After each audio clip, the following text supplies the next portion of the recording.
నాకు పొద్దున్నే ఒక 7:30 గంటలకు ఫోన్ వచ్చింది. ఫోన్ వస్తే నా రెండో కొడుకు మార్క్ శంకర్కి సంబంధించి ఒక సమ్మర్ క్యాంప్కి వెళ్ళారు. సమ్మర్ క్యాంప్కి వెళ్తే అక్కడ అంటే నా వైఫ్కి ఫోన్ వచ్చింది, ఇట్లా ఫైర్ యాక్సిడెంట్ అయింది, స్కూల్ మన సమ్మర్ క్యాంప్ స్కూల్ నుంచి ఫోన్ చేశారు.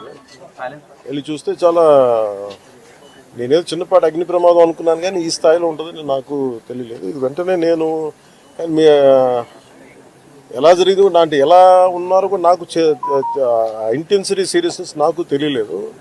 అంతా బాగుంటుంది అనుకున్నాను. చూస్తే ఇప్పుడు తనని ప్రస్తుతం హాస్పిటల్లో జాయిన్ చేశారు, బ్రాంకోస్కోపీ పెడతా ఉన్నారు.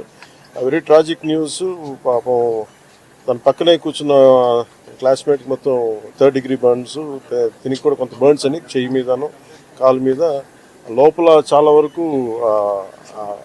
స్మోక్ అంతా వెళ్ళిపోయింది గుండెలు లంగ్స్లోకి. దానికోసం ఇప్పుడు బ్రాంకోస్కోపీ చేస్తూ ఉన్నారు. ఆల్రెడీ ఇంకో పసిబిడ్డ కూడా చనిపోయింది.